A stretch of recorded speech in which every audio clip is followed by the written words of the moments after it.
Hi, I'm Jennifer Rothschild, and I want you to join me for my new video-based Bible study, Heaven, When Faith Becomes Sight. Over 7 sessions, we will explore what the Bible says and does not say about heaven. In the end, you won't just get a deeper understanding of what God has prepared for you, His child, but you will also learn how to live with confidence now as you look forward to the glorious unending that awaits. Don't just wonder about heaven. Embrace it with a faith that turns anticipation into excitement and peace. Learn more at lifeway.com/heaven. That's lifeway.com/heaven.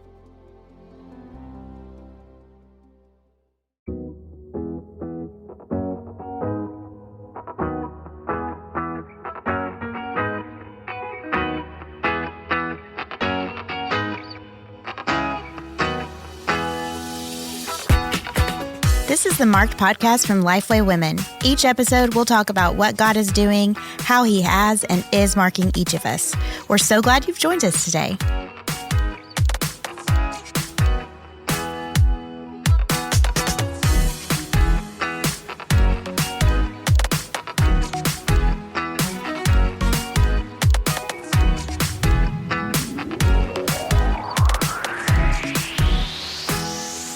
Hello and welcome to the Marked Podcast. I am Elizabeth Hindman and I'm here with my co-host, Andrea Lennon. Hey, Elizabeth. Hi. It's a big week. It is a big week. We are celebrating Galentine. I am so excited. I love a good Galentine's friendship conversation. Yes. We're so excited to talk about friendship. And so we have 2 of our friends here with us today, Heather Johnson and Faith Grosshans. Welcome to the Marked Podcast. I think, Faith, you've been on before, right? I haven't. This is my first rodeo. Oh, both of y'all are on our list to have on. So we're so thankful that you got to be here. Thanks. And you have been friends of Lifeway Women for quite some time. But tell our audience a little bit about yourselves and your ministries, just as an introduction to Lifeway and to our listeners. So Heather, we'll start with you. So my name's Heather. I just say hello from New Orleans. We are celebrating all things king cake, going through winter into the spring. So in my ministry service really revolves around teaching. And then whatever means God chooses to use that. So currently I'm teaching high school with a great group of young people that I get to see every day. And also as a college instructor, I serve at New Orleans Baptist Theological Seminary as the assistant director and instructor of Thrive, which is a ministry wives program. And then I also work with Student Life as the Women's Life Coordinator. I treasure the time I get to spend with the local church, and I'm a Bible study teacher there, and I work with the women's ministry staff. And so continuing to develop ministry and service in those areas through teaching and through ministry to women and families. I am a senior resident in a doctoral program at New Orleans Seminary, just continuing to hone that craft. So you just have a few things on your plate. That's what I was going to say. Wow. I bet you're bored a lot. Well, if you know Heather, you know she can handle it and juggle it and do it all. So yes. God's grace for sure. God's grace. Faith, tell us about yourself. Yeah, absolutely. My name is Faith Grosshans, and I am the girls minister at Woodridge Baptist Church. It's just right in the Houston area. And so I get to work with 6th through 12th grade girls and their families. It's the best time. They keep me on my toes all of the time. And so we just have a lot of fun. It's sparkles sometimes and not sparkles other times, which is great. And then I also get to serve alongside Heather with Lifeway Women on their You Lead team. So we get to do some traveling and just get to engage with other churches and women's leaders and leaders in general and study God's word and to see what does it look like to be a leader as a woman after God's own heart. And so that's, I think for both of us, we would say a huge passion of ours. Outside of that, I love to maintain the seat of a learner. About a year ago, I finished my master's degree in theological studies and then a certificate in biblical counseling. And so I'm constantly praying about that PhD. And then I decide to read fiction instead. And I feel like we're on the same path, Faith. We're on a similar path. But I just love seeing girls and women of all generations just come to know who Jesus is better. And I love that we as ministers get to kind of have a front row seat and watching those seeds being planted and being used. So it's a lot of fun. It is. It is. Well said, Faith. That's great. And we were brainstorming ideas for podcasts, and we were talking about a Galentine, kind of episode, and your names came up immediately because of the You Lead webinar that you were a part of not too long ago, and it was about friendships. And we're going to put a link to that webinar in our show notes. But, give us a little bit of a recap about, that webinar. What was that webinar about? What topics did you cover? It was such a good, I actually went back and listened to it again just to refresh my mind. And we just covered so many different topics. So I'm glad that the listeners will be able to click that link. I think we really talked about the highs and lows of friendships while serving in ministry. And you'll get some good takeaways. We talked about multi-generational friendships. I know I talked about seasonal friendships, how seasons and times changed, and some of the other contributors gave some good thoughts on that. Faith, what about you? Yeah, absolutely. I went back and listened to it as well. It was a blitz. We went through a lot of information. But no, going off of kind of what Heather said, we talked about boundaries. We talked about, as a pastor's wife or even singles, what does that look like as, an older single person trying to find friends, and disappointment and conflict in friendships, and how to walk rightly through those, I think was a huge topic for me that I really enjoyed getting to talk about, kind of the give and take in friendships. And so if you guys haven't listened to it yet, it was so fun to chat about it. So it was. And you'll see representation from different ages and stages and seasons in ministry and life. So we pray that you'll be blessed. Yeah, our webinars, I feel like that's something that a lot of people don't even know about, is that we have these webinars and they're all on YouTube for you. So you can watch all of the older episodes. So if while you're watching the friendship one, you see another topic that you're very curious about, you can go and watch those full webinars. And then you can also sign up to participate in the future ones as well. And so we would encourage you to do that. We'll have links to all those, like you said, Andrea, in the show notes.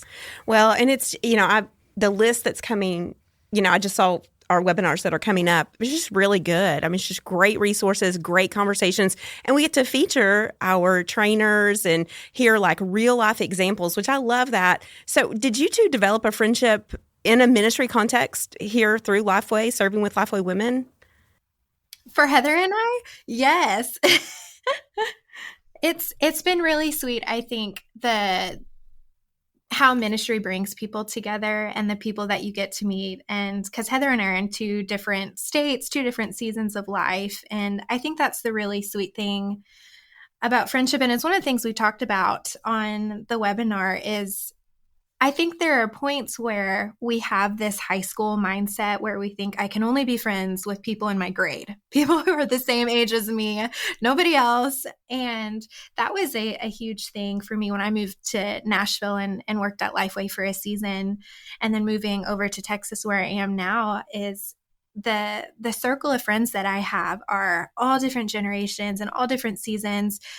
And I think I had to get over this mindset that if I was going to become friends with someone who was older than me, who, was more well-seasoned in whatever point of life, was that I didn't have anything to give them, that they were only going to be in this pouring out to me role, which is so true. I receive a lot of great wisdom from them, but the blessing is so mutual in these intergenerational friendships, because I think different seasons, you're able to speak into each other's lives in different ways. You're able to bless each other in different ways. I have a couple who I'm very, very good friends with, and I'm able to love on their kids in the season that I'm in. And I pick up their kids from school, and we have dinner together, and we're able to do life in such a unique way.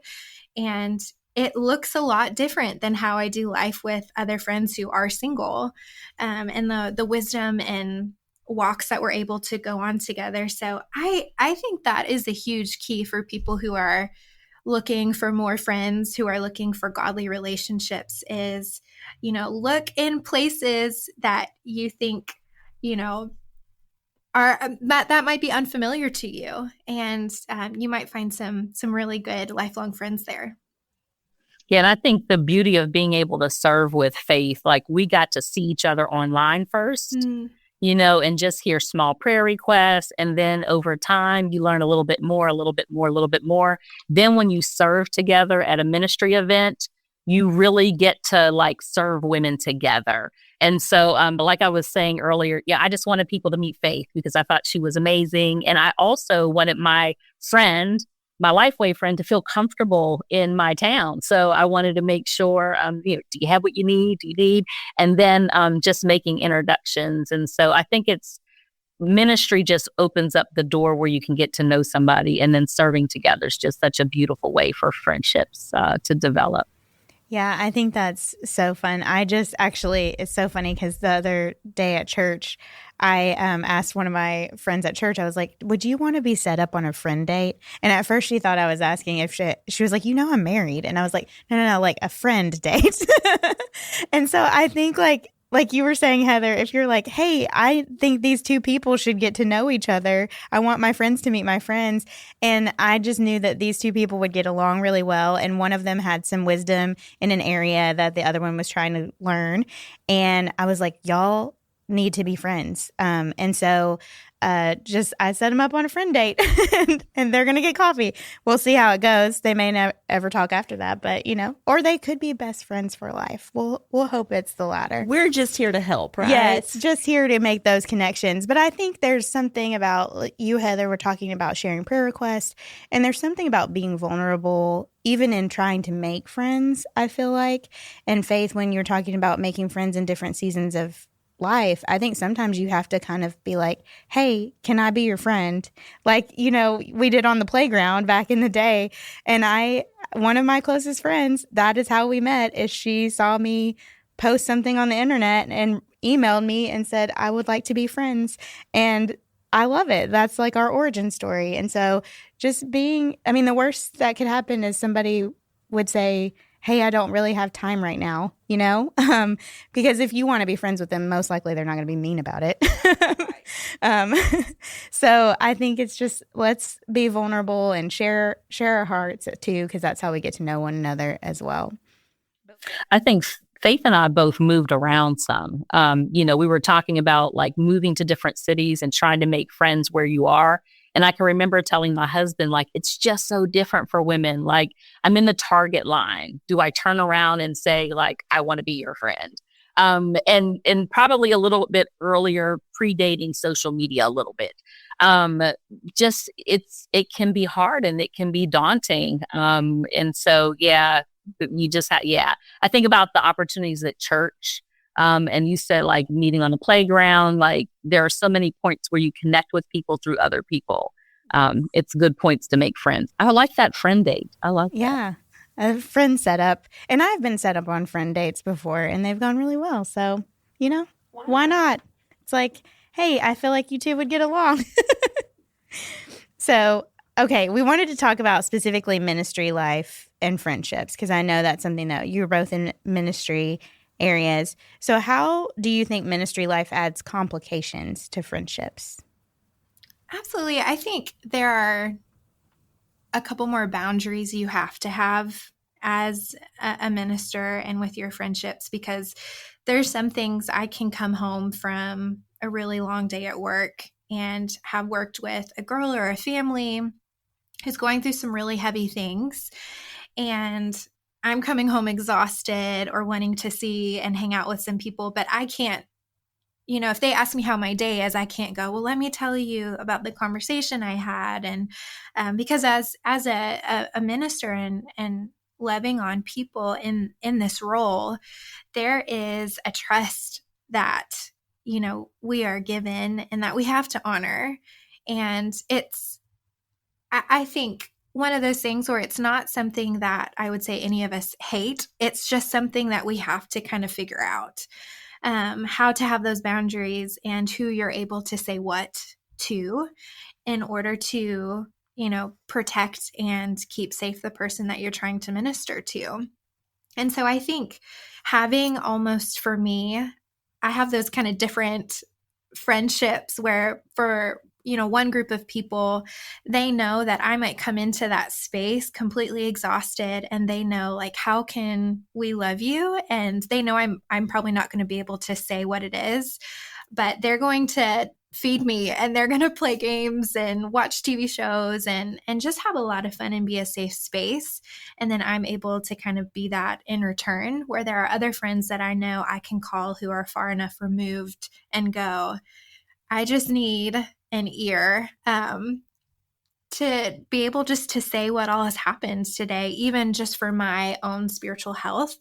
In the last kind of podcast thing that we did for the You Lead, we talked about just different signs or code words, and mine was I have a level 10 conversation. And if I say I have a level 10, that person knows it's not leaving the room. We're never gonna, bring this back up unless, I need to. And so I think even having the safe spaces and those code words where you're able to communicate that has been so helpful for me. Yeah, I think going through different like leadership experiences in the church, I noticed different things. So going from being like an associate minister's wife to the senior pastor's wife, and just navigating those friendships in that space. When my husband served in church leadership, and then I began to find my own space and serve in church leadership, my really active church friends, we had opposite schedules. So they work all week and then they're off on the weekend and they want to hang out on Saturday or Saturday evening. And it's like, oh, we can't, my husband has to get ready for service, or I have to get ready to teach. And so I found that I had to be really creative in how we would engage with each other and find time together because our schedules were so opposite. The other thing with finding friends in ministry life is sometimes the lines can get blurry.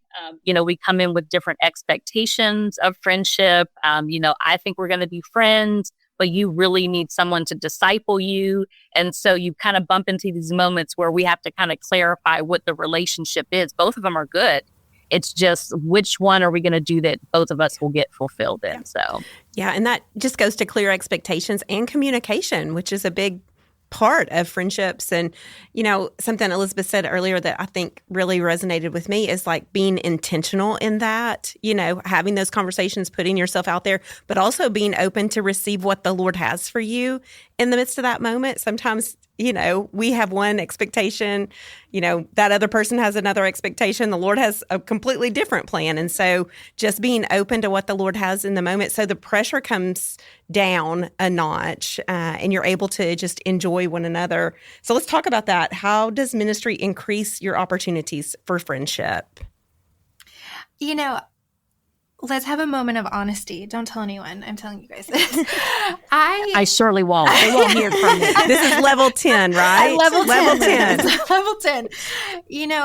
I think one of the really sweet benefits of being in ministry and doing friendship is there's a humility that comes with it. I was thinking about this when Heather was saying what she was saying, but also being on the other side of it is the Lord has uncovered so much pride in my heart regarding relationships and how I step into them sometimes as their minister and have a hard time. That's where my line can be blurry. And I think, okay, what do you need from me? And not rarely, but I have a really hard time letting my walls come down. And I think as the Lord has just brought really strong women of the faith into my life who have looked at me and said, we need to communicate and we need to have this hard conversation because I love you and because I see like you need someone to look at you and have this conversation, has been so healthy and good, and such a sweet reminder of I don't have all the answers, and I need to be loved on too, and I need to let the pride, kind of those walls, fall down. And at the end of the day, what's being revealed is even more of what friendship with Christ looks like, and how I'm supposed to be vulnerable with him, and how I'm supposed to approach the throne as I am, and bringing my best self forward, which is sometimes better on some days than it is on others, but coming in that space of humility. And so I think as hard as it can be on some days, other days it is truly a sanctifying thing, as the Lord uses his people, my friends, to break down those prideful spots in my life. Yeah. I think for me, ministry increases the opportunity for friendship because it just is like this. Imagine walking into the church and it's just the doors open, but it's also symbolic of how wide the door opens with the people that you can engage with. You might meet somebody on your way to sit in the pew. You might meet somebody at a new ministry event. You might meet somebody if you're going even to like a church funeral. You can meet people all along the way that you would never bump into outside of that. And so I think it's a very wonderful opportunity to meet people. And then you think about it, you have similar thoughts and ideas and beliefs. And while you may be growing like on the spiritual formation and sanctification, you may be in different places, but you're all pointing toward the same Savior. And so the other beautiful thing about friendships in ministry and friendships in church, whether you're in leadership or if you're just leading from the pew, is that you get to see the miracle of God in people's lives. And to celebrate that is just a beautiful thing. We have a conference coming up. We've been talking about biblical community and just praying about biblical community and intentionally seeking out biblical community. I think it is a gift that as we go, and I said I wasn't going to say the C word, COVID, but all these years past COVID, when the doors of the church weren't open, to then they were open to people coming back and still waiting for some people to come back to church. I just don't think you can replace sitting with somebody, sharing worship, watching them shed a tear, hugging them in the midst of pain and sorrow, and then celebrating the joyful moments.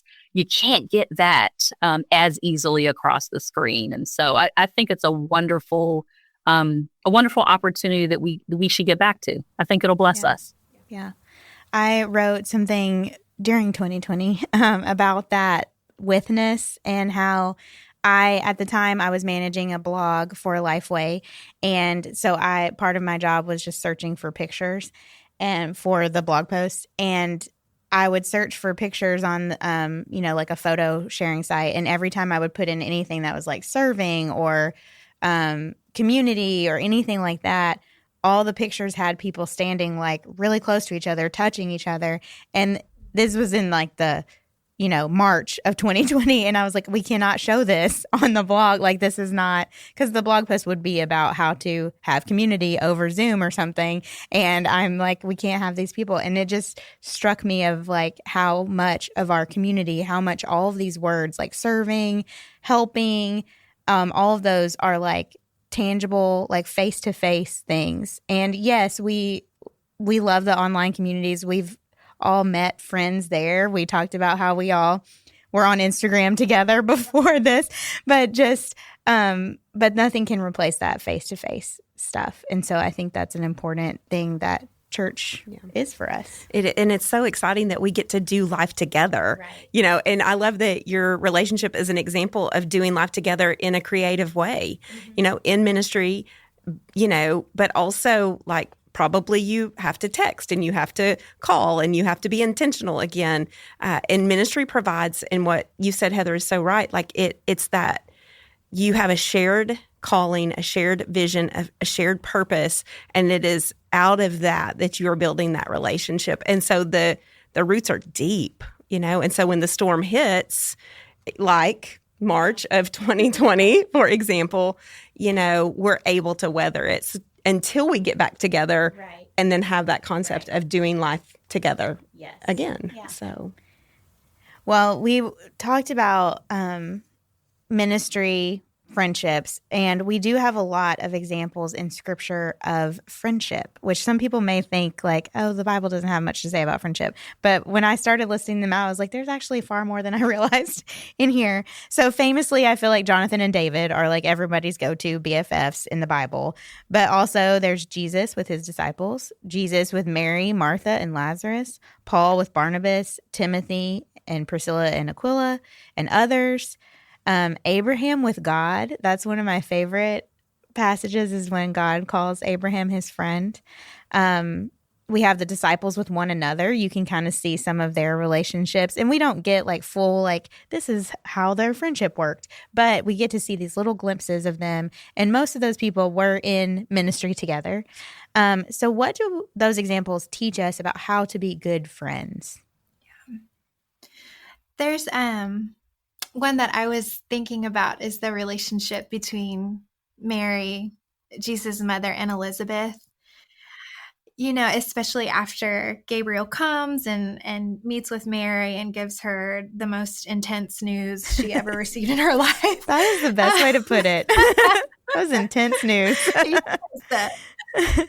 And just how you watch those two women interact with one another, especially coming in.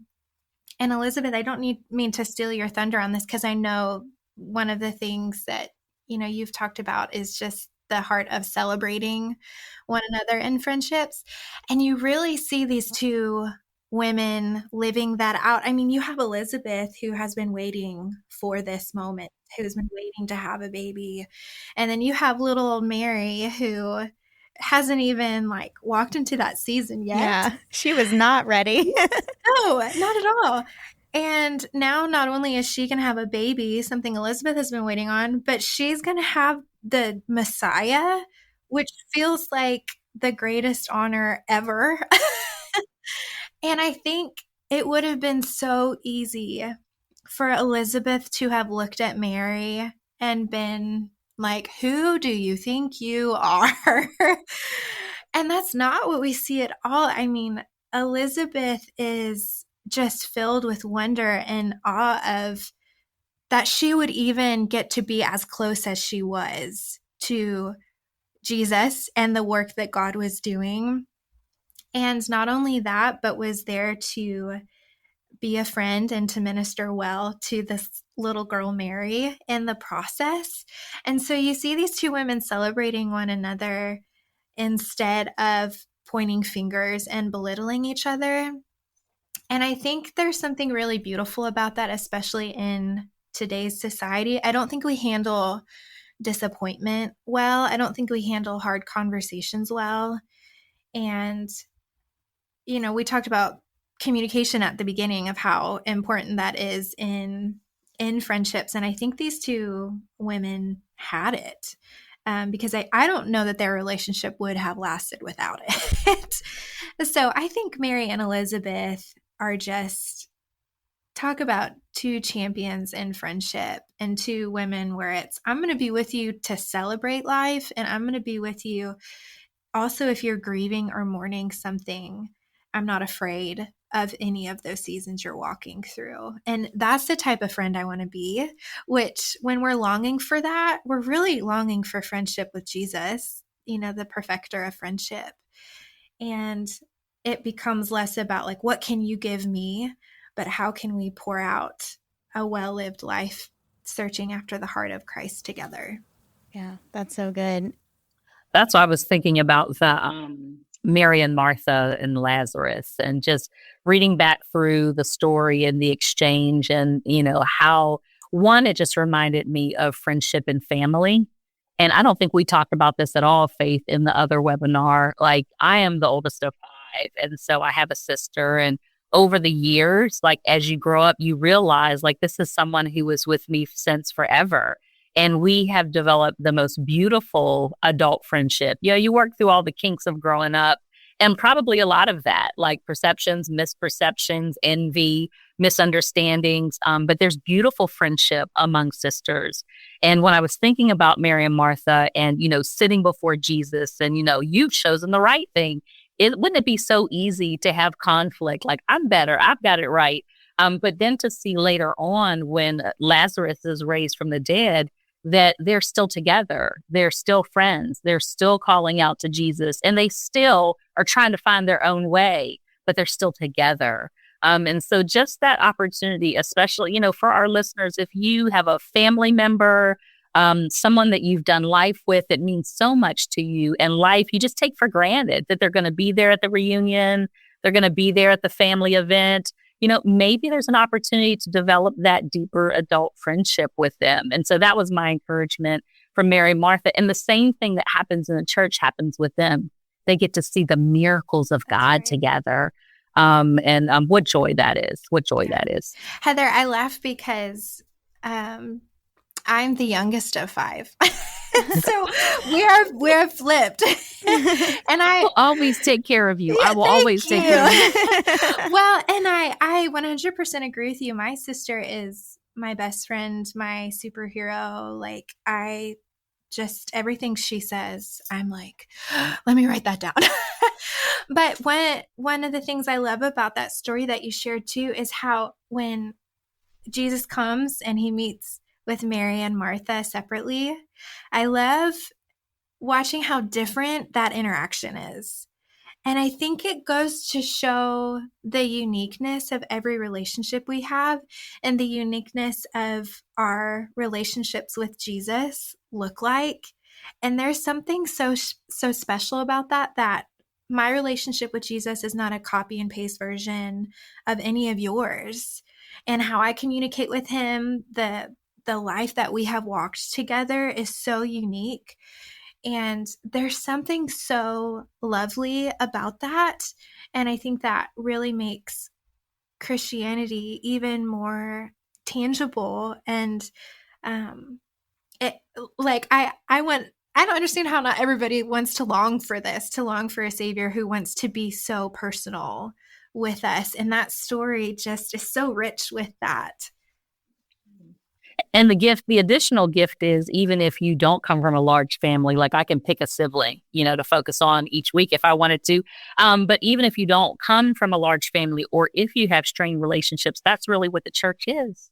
The church is family. It's brothers and sisters serving together. And so I love that relationship can be fulfilled in that way. I love that it can be filled that way. Elizabeth wrote this question, so I want to give her credit because it is so good. It is so good. And I think it goes along with that line of thought, especially what we see in the church and how we can have different kinds of relationships, peer-to-peer, mentor to mentee, men and women, our friendship with God. So we want to ask you, do you have those kinds of friendships in your life? And do you see the need to cultivate those types of friendships? And just share just a little bit about the different types of friendships.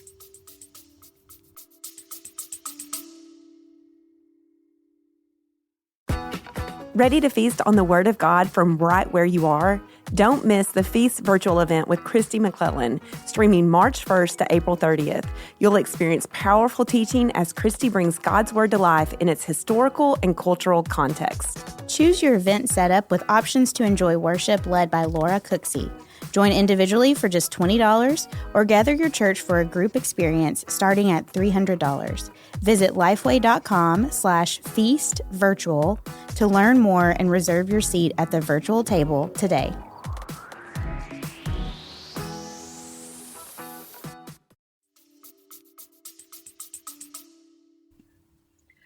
Yes, yes, and yes. They're all good. For me, I was kind of thinking through the different types of friendships. Peer to peer, I'm doing studies. I'm learning and growing every day, learning what I don't know, right? The beauty of peer relationships is I feel that you have a real, like almost instant vulnerability because you're growing together. And it creates this kind of transparent moment along the way that you can kind of always go back to with those people. Remember that time, remember when, and you can cheer each other on. Like, I love my peer friendships because they cheer me on from a place that I know you're not perfect. I'd done something in the seminar. It will stay in the seminar. But my friend sends me a text like, she didn't even say like, no, that was no big deal. She's like, we'll get through it. Like, we'll get through it. And so you don't have to sugarcoat anything. They bring hope. They bring a different kind of hope when you're walking with a peer. And I love the fact that we kind of take turns being things for each other versus it being like a mentor-mentee relationship just has different expectations. I just love the sweetness of the people that I've done like tough seasons or challenging seasons or learn things with. With my mentor-mentee, I had to realize, so I am the mentee with a mentor. And in that relationship, I had to realize, like, I'm a low-maintenance person, and I'm also an extrovert, so I'm not very clingy. And I realized that my mentor is saying, you have access to talk to me, to share with me. But because I didn't feel like I had this need to go back, I realized I had to be very intentional to go to my mentor and to seek it out. Because I just, life is busy. I'm not very clingy, but I miss the times when we talk, it's like, oh, I wish we would have talked more in the last month. Well, that's for me to be able to seek out and do a little bit more. I love that. Yes, absolutely, for me as well. And I think there have been seasons where I haven't had those people. And I think I'm an introvert. And so it's really easy for me to kind of seclude myself and pout a little bit over it. But I think I have to remember that the Lord really delights in relationships and the enemy really delights in seclusion. And so there have been, I think on the other end, when I haven't had those relationships, moments where I've needed just to come before the Lord and just pray over that he would bring those people, that I would be courageous and put myself out there and be willing to meet other people and know, again, like we've talked about, kind of the give and take in those different type of relationships. But I would say kind of yes to everything Heather said, and kind of on the other side too is if you're someone who is looking for those type of relationships, know that the Lord delights in answering the prayer request of community. He delights in answering the prayer requests of finding a mentor and someone who's going to pour into you and someone that you can pour into as well. And that we're not meant to do life by ourselves. And I think the other thing with it too is being really cautious of expecting one person to fill each and every one of those roles, because at that point you're just looking for Jesus. And so keep pursuing who Jesus is, but we make these lists. Do you guys remember this was big back in my day? I'm like 12 years old, but this was big. You make your list of who you want in a husband and like all the things and I think as women, we do that with our friends. We want someone funny. We want someone that we can share all of our deepest, darkest secrets with. We want them to be open and vulnerable with us, but not for too long, because we want to be able to talk about our stuff more, and we make these really long lists, and then we so easily get disappointed when these women aren't able to meet this huge standard that we have. And at the end of the day, we can't even meet the standard that we've just put on someone else. And so this might have been just like the craziest bunny trail that has ever been on Marked Podcast. But I think there's kind of like a twofold thing of searching after those relationships, but also just being really mindful too of your relationship with Jesus and remembering like we're all humans, and it's okay when some of those relationships don't pan out how you expected. That's such a great point, especially, when we think about Galentines and the friendship expectation that we bring to the table. And is that realistic? And is it spiritually edifying in our walk, and I think that's the deeper work you're talking about. Is this like come alongside and help me pursue, or am I trying to take the place? Am I trying to use this person almost in a way that's like an idol? Like I'm putting my hope in them. I'm putting my purpose in them. I'm putting my value in their response to me. And that is subtle sometimes. And so we have to stop and ask the Spirit to give, clarity on our motives. So I love that you brought that up. And I was thinking about the word, because we use it a couple times today, expectation. And I was thinking, what if we exchanged an expectation for hope? So I have a hope for this friendship to be able to grow to this. And I think it gives you a little bit of a runway in order for that relationship to grow. The times that I've moved, like the very first friend I made may not be the one that lasted the longest. It was the one that was kind of slow and steady, and we got to know each other. And so maybe just trading that expectation, saying, I have these hopes for the people that God will bring in my life. Let's see where we go. Let's see how this friendship develops. I love that reframing. Yeah. Well, we're almost out of time, but we wanted to ask you real quick. So just like a rapid fire.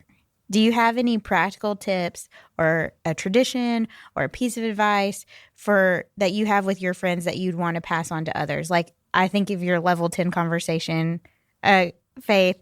And then my example is my friends and I have a rule called "It's Not Bragging" in the group text. And that means, because a lot of us are single, and so we don't have a person that we can come home and be like, I got a promotion.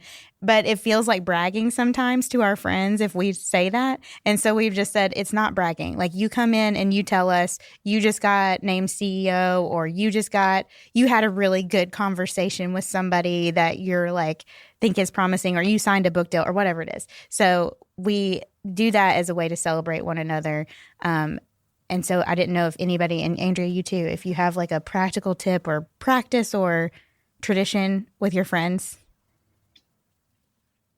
I always say with people, there's always a do-over. There's always a do-over. You know how you want to say it right the first time? You want to get it perfect the first time. You want to get it right and perfect and said well. I always tell my friends, just say it. And there's always a do-over. If you don't like how it came out, if you don't like how it made you feel, you can always say, I didn't quite mean it that way. Let me try that again. And so, I'm one for imperfect progress, So that's one that I offer to people. Yeah. I would say I think about some dear friends that I do life and ministry and everything in between very closely with them. And it can be really heavy some days. So I would say laugh often. We talk about a really important thing being communication, and that can feel really heavy sometimes. So I think finding space in the week to be able to come together and not have to talk about anything crazy serious and just let your hair down and just laugh and be silly and have fun, I think is so good and healthy and just brings people together and good memories. So that would be mine. Yeah. I have a top 10 list, and this is really, really opening up right now. But, and it's not that I have to have 10 specific friends, but I try to be intentional with the people in my life. And if I can have, we're told if you have 3 to 5 close, or, even 1 to 3, you're very blessed. But I try to be intentional with the key players, the key friends in my life, to let them know the role they play in my life. And I do that because I naturally deflect in my relationships to the other person, to their needs. And I realized that was almost like a defense mechanism. If we talk about you, if we focus on you, whatever the case may be, I don't have to be as vulnerable. And so I wanted to break that and really practice vulnerability. And I remember the first time I called my 10 people and I said, this might be a little uncomfortable for you, but I want you to know this is what you mean to me. And this is the role that you play in my life. And I need you. And that moment was a game changer for me, because it just broke that cycle of tending to collect friends but not be a friend. And so that's something that was very intentional in my friendship development and pursuit. That's really cool. I've not heard that before. I like it. Yeah. Okay, Faith and Heather, this is the Marked Podcast. So what is one thing that has marked you in your walk with Christ? Yeah, no, you want to know the really big irony of your question is I would say the Lord's friendship has really marked me, mostly because I feel like, I talked about Mary and Elizabeth a little bit ago, and Mary has just been, I really love studying kind of her life and how she responded to the calls and the adventures that the Lord took her on. And so from a really young age, I remember my heart really just being like, Lord, whatever the adventure is, whatever, you have, I want to be all in. And, Mary's kind of response in Luke is, as it is written, let it be. That's kind of my translation of it. But I remember really just feeling passionate about that. And then the Lord started, taking me on all of these really wild adventures. And it was where I lived changed, my friends changed, where I was going to the grocery store changed, But the one thing that was so consistent, obviously, is my friendship with Jesus and my relationship with him. And so it has deeply affected me. And I think sometimes as believers, we really struggle looking at the King of Kings and the Lord of Lords wants to be our friend. And that's something that I think he has really taken me on a journey with him in, is let's go on this adventure together, and it's going to be hard and it's going to be stretching, and we're going to make some fun inside jokes along the way. And, so friendship with the Lord has marked me, as cliche and on the nose as that is. I think that's what it would be. When I was thinking about like what friend has marked me in my walk with the Lord, a childhood friend, like I call her my oldest and dearest friend. We actually debate. I say we met in third grade. She says we met more towards middle school, but it's been a long time regardless. And just, I think she has marked many of the seasons in life. She was the first person that I really tried to share the gospel with, to buy a Bible, to just have that passion and hunger to want her to know the Lord. And then when she came to know the Lord, just how hungry, and she's smart and witty. And as she grew in her faith so fast, it was like, well, now I have to keep up with you. And so now we have this sweet honesty in the ways that we challenge each other. She's going through a season of illness. She's not been well for over 4 years. And so the graciousness, the humility with which she walks through pain and suffering, we've talked about Job together, but what is it when she has walked that trial for multiple years? We talk about the woman who touched the hem of Jesus's garment. We talk about what it is to pray. And so she's continually marking me in this season to challenge me beyond what we think God owes us, what we're looking for and pursuing in earth. And we just had this recent conversation. We had gotten a friendship bracelet and gotten our starter charm, was like always and forever family. And I told her in our last conversation, I said, I've been seeing this like in the limits of this life, but we have eternity. Because we're sisters in Christ, we have eternity. And so the most recent marking is for me to see my whole life in terms of eternity, not in terms of Heather was born here and Heather will die here, that there is life forever. And now I'm taking that with my family, with my friends, with ministry. And so she continues to mark me and to bless me with her friendship and to point me to Jesus. But, it really is about eternity, and it changes everything when you see life that way. So I appreciate how she marks me, even though it's painful and blunt sometimes. That is so encouraging. I love that. And the beauty of that too is just, it really gives us that hope to just keep on pressing on and trust the Lord to bring the right people into our lives at the right time for his purposes. And so we're so glad the Lord has brought you into our lives. And we just say thank you so much for all the ways you invest in women through Lifeway Women and through our training space, and for the beautiful friendship that you have shared with us today. We are so grateful. Yes, thank you. Thank you all for having us. All right, friends, we will see you next week.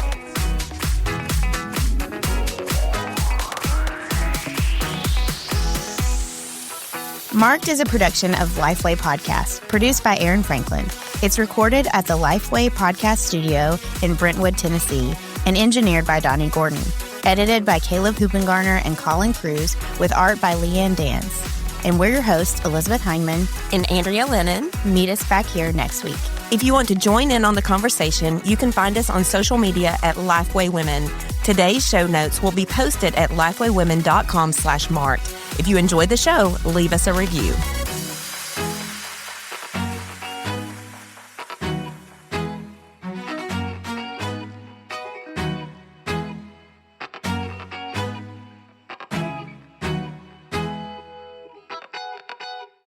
Hey, I'm Kelly Minter, and I want to invite you to join me for my new Bible study, Esther. Over 7 sessions, we'll explore the daring faith modeled by Esther and her cousin Mordecai, and we'll also see how God calls us to live out the same faith through our everyday circumstances. We'll dive deep into a book of the Bible where God's name is never mentioned, but where he is clearly at work among his people. And we'll be reminded that the transforming power of God seen in Esther is the same power at work in our lives today through Jesus Christ. Darkness becomes light, mourning becomes celebration, and death becomes life. I cannot wait for you to join me for this study. You can learn more at lifeway.com/Esther study. That's lifeway.com/Esther study.